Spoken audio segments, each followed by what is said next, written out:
नमस्कार दोस्तों, मेरा नाम है उज्जवल और आप देख रहे हैं माई पाठशाला। एसएससी सीजीएल 2024 का एग्ज़ाम हो गया है और अब सारे के सारे लोग एसएससी सीजीएल 2025 के एग्ज़ाम की तैयारी में लग गए हैं। 2025 की अगर एग्ज़ाम की तैयारी की बात करूं तो देखो, बहुत सारे ऐसे बच्चे हैं जो फर्स्ट टाइम जो है एसएससी 2025 का एग्ज़ाम देने वाले होंगे और बहुत सारे ऐसे बच्चे हैं जो कई सालों से जो है तैयारी कर रहे हैं, जो 2023 में फेल हुए, 24 में फेल हुए, जो है वो 25 का एग्ज़ाम देंगे। बहुत सारे बच्चे ऐसे हैं जो कुछ कारणों की वजह से 2024 में मिस हो गए हैं, वो सारे लोग पेपर देंगे। और बहुत सारे बच्चे ऐसे भी हैं जो 2023 में सेलेक्टेड हैं, 2024 में भी सेलेक्ट हो जाएंगे, वो भी 2025 में एग्ज़ाम देंगे। इवन दो AIR 100 के अंदर आने वाले बच्चे भी दोबारा से एग्ज़ाम देते हैं। तो सवाल ये आता है कि इतनी सारी भीड़ है और इतनी सारी भीड़ में हमारा सिलेक्शन कैसे होगा। हमारा सिलेक्शन देखो होगा, बहुत सारे जो बच्चे होते हैं जो फर्स्ट टाइमर होते हैं वो भी जो है आप देखोगे तो हर साल एग्ज़ाम निकालते हैं। बहुत सारे आप जो रैंक होल्डर्स हैं जो पहले से डिपार्टमेंट में हैं वो भी बहुत सारे लोग फेल होते हैं हर साल, अगर आप पूरा का पूरा डेटा एनालाइज करोगे तो ऐसे में सवाल ये है कि हमें क्या अलग करना चाहिए या हमें क्या ऐसा करना चाहिए जिससे हमें एक बार में, या हम एक बार गलती कर चुके तो दोबारा गलती ना करें जो है और एग्जाम में सही सटीक सीट निकाल लें। देखो, मेरी ये वीडियो आपको सबको सुननी चाहिए और तमीज से सुननी चाहिए। 2015 में मैं फेल हुआ था, 2016 में तमीज से मैंने एग्जाम फोड़ा और देन उसके बाद फिर मुझे दोबारा कभी एग्जाम देने की जरूरत नहीं पड़ी। एग्जाम निकाल लेने के बाद मेरी अपनी मर्जी थी कि मैं गवर्नमेंट डिपार्टमेंट ज्वाइन करूं या ना ज्वाइन करूं। मैंने नहीं ज्वाइन किया, ये मेरी अपनी खुद की मर्जी थी। तो इस तरीके से अगर अपनी मन मर्जी के हिसाब से काम करना चाहते हो तो आपको प्रोसेस भी समझना पड़ेगा कि इतनी सारी भीड़ है, इसमें अलग कैसे करें और अपने लिए सही और सटीक कैसे करें। मैं आप सभी से रिक्वेस्ट करूंगा, ये छोटी सी वीडियो है, बिल्कुल अंत तक देख के जाइएगा क्योंकि इसमें बहुत सारी बातें आपको सही और सटीक मिलेगी। काफी एक्सपीरियंस है हमारा और काफी लंबा समय हो गया है एसएससी के एग्जाम्स की तैयारी करते हुए। अपना खुद का एक्सपीरियंस है कि एक बार 2015 में फेल होने के बाद 2016 में फिर अपन ने क्या काम किया। तो ऐसे में कुछ रणनीतियां हैं जो हमें एग्जाम के सही टाइम से पहले, मतलब सही टाइम का मतलब ये होता है कि जैसे मान लो एग्जाम 3-4-5 महीने बाद है या 6 महीने बाद है, तो रणनीति अगर आज सही और सटीक बनाओगे तब तो एग्जाम में सेलेक्ट हो जाओगे। लेकिन रणनीति अगर सिर्फ 1 महीने पहले या नोटिफिकेशन आ जाने के बाद 2-2.5 महीने जब बचा रह जाता है तब अगर आप रणनीति बनाओगे और फिर आप एग्जाम में फेल हो जाओगे, तो इसको ये नहीं कहते कि आपने तैयारी सही की। रणनीति बनाने का टाइम भी सही और सटीक होना चाहिए।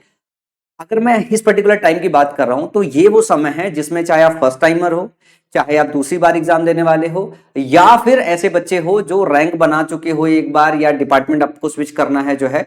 अगर आपको समझना है कि आपको क्या काम करना है तो ये वीडियो सभी के लिए बहुत ही इंपॉर्टेंट है। कुछ तो अलग करने की जगह, एग्जाम क्लियर करने के लिए एक सिंपल प्रोसेस है और सिंपल प्रोसेस ही अंडरस्टैंड करना बहुत जरूरी है।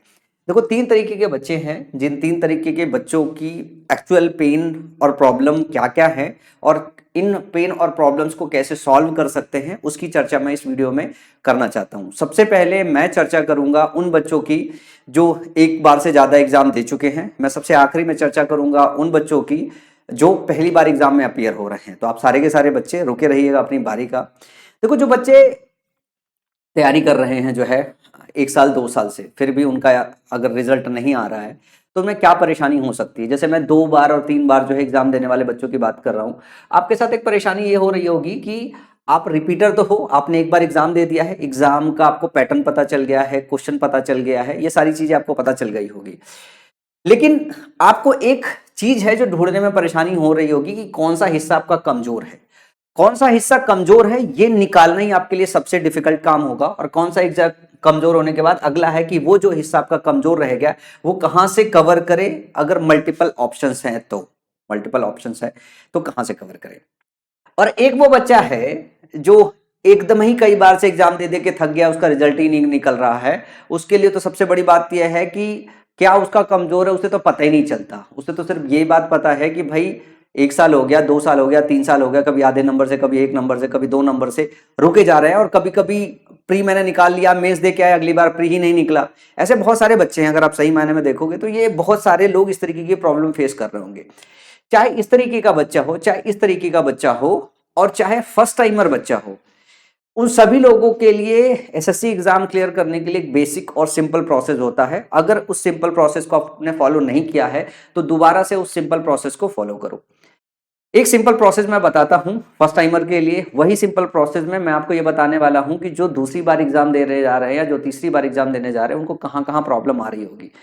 जैसे फर्स्ट टाइमर जो हैं, जो पहली बार इस बार एग्जाम देंगे, वो 6-7-8 महीने पहले अगर तैयारी करना स्टार्ट करे और बच्चा अगर थोड़ा सा ब्रिलियंट है, बीटेक बीएससी वाला है, तो एक बार में एग्जाम क्लियर हो जाता है। सबसे पहले एग्जाम के सिलेबस को सही से समझना बहुत जरूरी है। अगर एग्जाम के सिलेबस को सही से समझ जाते हैं तो आपको सारे सब्जेक्ट की थ्योरी सही से कवर करनी होती है। जब हम बात करें थ्योरी में तो एक सबसे बड़ी परेशानी कहाँ आती है, जैसे बहुत सारे टीचर हैं, जैसे मैथ्स के टीचर्स का नाम ले लूं तो मैथ्स के बहुत पॉपुलर टीचर होते हैं। आप क्या काम करते हो कि थोड़ा एक टीचर से कवर करते हो क्योंकि यूट्यूब पे मशहूर है, थोड़ा दूसरे से भी कवर करते हो, थोड़ा तीसरे से भी कवर करते हो, थोड़ा चौथे से भी कवर करते हो। ये सबसे बड़ी मिस्टेक मैं मानता हूं उन बच्चों के लिए जो है जो मैथ्स अलग अलग जगहों से कवर कर रहे हैं। उससे क्या होगा, उससे उनका पूरा सिलेबस सही और सटीक तरीके से कवर नहीं हो पाता। ये एक परेशानी होती है। इसमें से वो बच्चा जो बहुत मेच्योर है, बहुत समझदार है और जिसको ये पता है कि सिलेबस कैसे कवर करना है, वो इस तरीके से कवर कर सकता है। ऐसे 5-7% बच्चे हैं जिनको ये बात पता है कि उनको कवर कैसे करना है अलग अलग टीचर से। बाकी रेस्ट ऑफ द जो बच्चे हैं जिनको ये पता नहीं है कि उनको अपना मैथ्स का सिलेबस कैसे कवर करना है, वो एक पाथ अगर ये फॉलो कर रहे होंगे तो ये उनके लिए सबसे बड़ा पेन बन रहा होगा और वो ना सिलेक्ट होने की दिशा में मूव कर रहे हैं। इसका सबसे सही तरीका है, इनमें से आप किसी टीचर को पिक कर लो, किसी भी टीचर को पिक कर लो, उसका पूरा इंटायर सिलेबस कवर कर लो। जब उसका सिलेबस कवर कर लोगे और उसी को बार बार रिवाइज करोगे तो आप अच्छे हो जाओगे। इसमें से कुछ टीचर ऐसे हैं जो मैथ्स के सिलेबस को जितनी जरूरत है उससे कहीं ज्यादा तक पढ़ा रहे हैं। उन्हें मैथ्स ही पढ़ाना है तो सब कुछ मैथ में पढ़ा ही डाल रहे हैं। तो ये आपको पता होना चाहिए कि मैथ का कौन सा उनका हिस्सा कट करके आपको पढ़ना है ज्यादा टाइम। जैसे मान लो मैथ का कोर्स अगर 350-400 घंटों का हो गया तो वो आज के समय के हिसाब से इररिलेवेंट हो जाएगा। चीजें कट टू कट और सटीक पढ़ना भी बहुत जरूरी है। अगर आप जरूरत से ज्यादा भी पढ़ते हो तो बहुत ज्यादा टाइम आपका खराब होता है एक सिंगल सब्जेक्ट में, आप दूसरे सब्जेक्ट को टाइम नहीं दे पाते हो, तो बैलेंस बनाना थोड़ा मुश्किल हो जाता है। मैथ में स्कोर करना बीटेक बीएससी वाले बच्चों के लिए ज्यादा आसान है, जिनकी मैथ्स अच्छी है तो वो पूरा समय मैथ्स में ही अपना समय बिता देते हैं। ये काम मैथ्स में होता है, इसी तरह ये काम इंग्लिश में भी होता है, इसी तरह काम जो है रीजनिंग में भी होता है, इसी तरह काम जो है आपके जीएस के सेक्शन में भी होता है। तो आपको क्या काम करना पड़ेगा, आपको कोर थ्योरी सही से पढ़नी पड़ेगी और सही और सटीक तरीके से थ्योरी पढ़नी पड़ेगी। मैं वीडियो के अंत में आपको रिसोर्स बता दूंगा जहां पे एकदम to the point relevant resource available है, ठीक है। और जब आप थ्योरी पढ़ रहे होते हैं तो आपको प्रॉपर रिवीजन करना होता है। अब मैं इसी में एक बात बताता हूं कि जो बच्चे गलती करते हैं, जो सेकंड टाइमर है या बहुत बार जो एग्जाम की तैयारी कर रहे हैं, वो क्या काम करते हैं, वो थ्योरी एक बार तो कवर करते हैं पर थ्योरी कवर करते वो रिवीजन पे खासकर फोकस नहीं करते हैं। अगर आप सही तरीके से रिवीजन नहीं करोगे तो आपका दिमाग है ना, ये एक टंकी के समान होता है जिसमें छेद होता है। इसमें से जितना आप इधर से कंटेंट डाल रहे हो उतना ही आपका इधर से निकलता चला जा रहा है। जब तक आप इसको रिवीजन वाली रीसाइकिल नहीं डालोगे ना, आपके दिमाग में स्टोर नहीं करेगा। और हमारे दिमाग में दो तरीके की मेमोरी होती है, एक टेम्परेरी मेमोरी होती है, एक परमानेंट मेमोरी होती है। तो जब तक डेटा टेम्परेरी मेमोरी में रहता है वो भूलता रहता है। जब आप कई बार रिवाइज कर लेते हो तो टेम्परेरी मेमोरी से उसका ट्रांजिशन परमानेंट मेमोरी में हो जाता है, फिर वो चीज आपको कभी नहीं भूलती है। इसके लिए कम से कम 3 से 4 बार आपको रिवाइज करना पड़ता है, तब जाके वो टेम्परेरी मेमोरी से परमानेंट मेमोरी में जाता है। तो बहुत सारे बच्चे हैं जिन्होंने एक बार पढ़ लिया, एक बार रिवाइज कर लिया, उन्हें लगता है सब कुछ होता है। तो जैसे मान लो नंबर सिस्टम पढ़ रहे हैं और नंबर सिस्टम आज उन्हें आ रहा है और उन्होंने 1 महीने तक रिवाइज नहीं किया, अगले महीने आ रहे हैं और नंबर सिस्टम क्वेश्चन जो उनको आ रहा था अब नहीं आ रहा है। इससे उनको डिप्रेशन भी आता है और प्रिपरेशन का तरीका भी खराब हो जाता है। नाउन आपने पढ़ा था, पढ़ लिया, पढ़ते वक्त आ रहा था और 3 महीने बाद नाउन के क्वेश्चन सॉल्व कर रहे हो तो समझ में नहीं आ रहा है कि नाउन का कौन सा जो है क्वेश्चन है जो इस बॉर्डर एरर के सेक्शन में एरर है। तो रिवीजन सही और सटीक तरीके से ना करना, ये रिपीटर्स वाले वर्टिकल में लोग जाते हैं जो पहली बार एग्जाम क्लियर नहीं कर पाते। तो अगर आप पढ़ाई कर रहे हो तो आप ना थ्योरी सही से पढ़ो और प्रॉपर रिवाइज करो।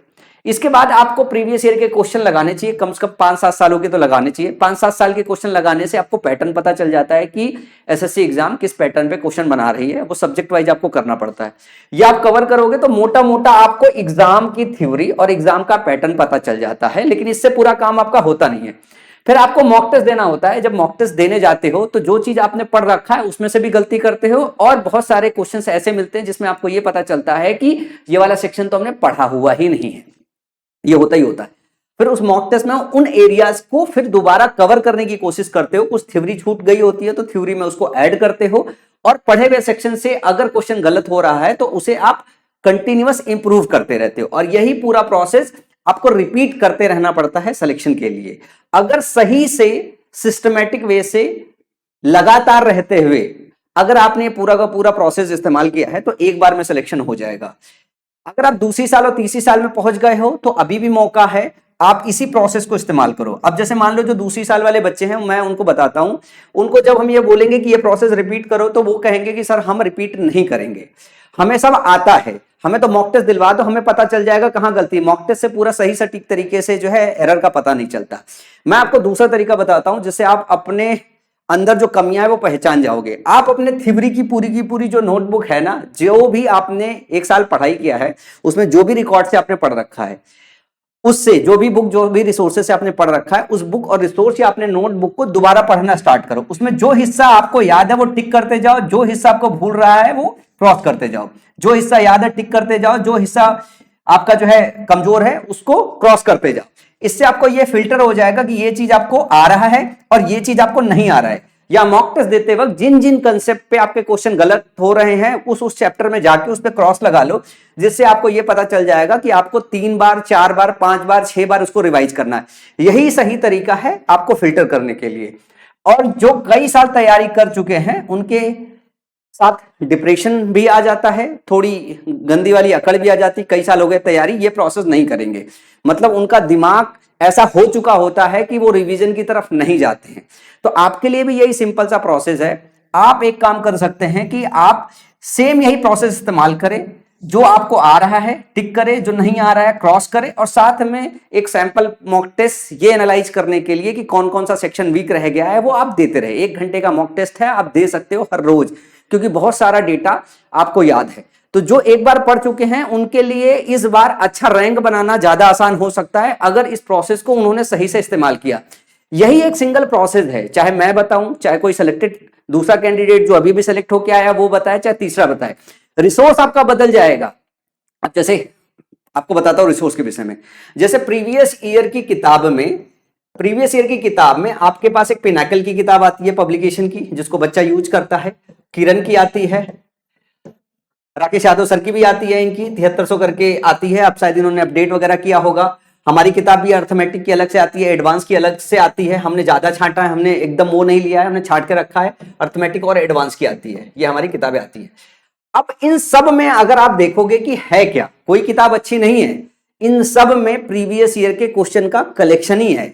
चाहे पिनाकल की बात करो, चाहे राकेश यादव सर की बात करो, चाहे हमारी किताब की बात करो, चाहे किरण की बात करो, सब में प्रीवियस ईयर का कलेक्शन ही है, टाइप वाइज है, रेलेवेंसी के हिसाब से है। तो आप इनमें से कोई भी रिसोर्स अगर आप कर रहे हो तो आप प्रीवियस ईयर के क्वेश्चन ही लगा रहे हो। इसी तरीके से मैथ के 5 टीचर हैं तो नंबर सिस्टम का एक ही कंसेप्ट एक ही पैटर्न पे सब पढ़ा रहे हैं। अब वो छोटे छोटे जो है, इस क्वेश्चन का ये ट्रिक है, इस क्वेश्चन का ये ट्रिक है, इस क्वेश्चन का ये ट्रिक है, उसके चक्कर में मत पड़ो, क्योंकि वो कई बार उन्हीं इंडिविजुअल क्वेश्चंस पे ही लगते हैं। पहले आपको पूरा कंसेप्ट पता होना चाहिए, फिर उस कंसेप्ट में आप इंप्रूवमेंट कर सकते हो। ये प्रोसेस आपको पता होना चाहिए, अगर ये प्रोसेस नहीं पता है तो आप कभी भी नहीं कर सकते। तो किताबें जो मार्केट में है वो सारी की सारी रेलिवेंट है। अगर प्रीवियस ईयर के क्वेश्चन बैंक पे अगर आप प्रैक्टिस के लिए जा रहे हो तो आप कहीं से भी बाई करके सिंगल रिसोर्स को 2 3 4 बार रिवाइज करोगे तो क्वेश्चन याद हो जाएगा, क्वेश्चन का टाइप याद हो जाएगा। तो अब जब एग्जाम में वो रिपीट होगा तो आपको स्पीड मिल जाएगी। यही सबसे सही और सटीक काम है जो आपको करना रहता है। जिन बच्चों को मतलब ये सारा का सारा जो रिसोर्स है जो मैं बता रहा हूं, कट टू कट रिसोर्स अगर चाहिए तो मैं उन सब बच्चों के लिए जो है मैंने 10,000 बच्चों की मदद अनाउंस कर रखा है। इस 10,000 बच्चों की मदद के उसमें जो है आज आखिरी डेट है। आप ये सारा का सारा रिसोर्स 2025-26 की एग्जाम की तैयारी के लिए आप माई पाठशाला ऐप से जो है पा सकते हो। इसके लिए आपको शुल्क जो है बहुत जरा सा ही पे करना है, 108 रुपए में पूरा का पूरा 800 घंटों का कोर्स है। ये एकदम रेलिवेंट है। मैं तो कहता हूं कि इसमें एनरोल करने के बाद मैथ का जैसे कोई कंसेप्ट हमने पढ़ाया है वो आप किसी भी टीचर से मैच करा लो, चाहे राकेश यादव से मैच करा लो, चाहे गगन से मैच करा लो, चाहे आदित्य से, चाहे रेमो सर से, चाहे अभिनव शर्मा सर से, चाहे किसी से मैच करा लो। अगर उसमें एक भी कंसेप्ट सॉल्व करने में अगर बदलाव मिले, उससे बेहतर ही मिलेगा, उससे कम नहीं मिलेगा। जीएस का जो क्वेश्चन बैंक है, जो कलेक्शन है, जो थ्योरी का कलेक्शन है, जो हमारे पास इसमें है, वो आपको पूरे यूट्यूब पे नहीं मिलेगा, कहीं नहीं मिलेगा। जितना ऑर्गेनाइज, जितना रेलिवेंट रिसोर्स हमने कंपाइल किया है इस पूरे के पूरे जो है बैच के अंदर। और ये मैं मात्र 108 रुपए में दे रहा हूं, 1000 बच्चों को हर महीने मदद करता हूं और आज इसका आखिरी डेट है। आप चाहो तो इसमें एनरोल कर लो जो है।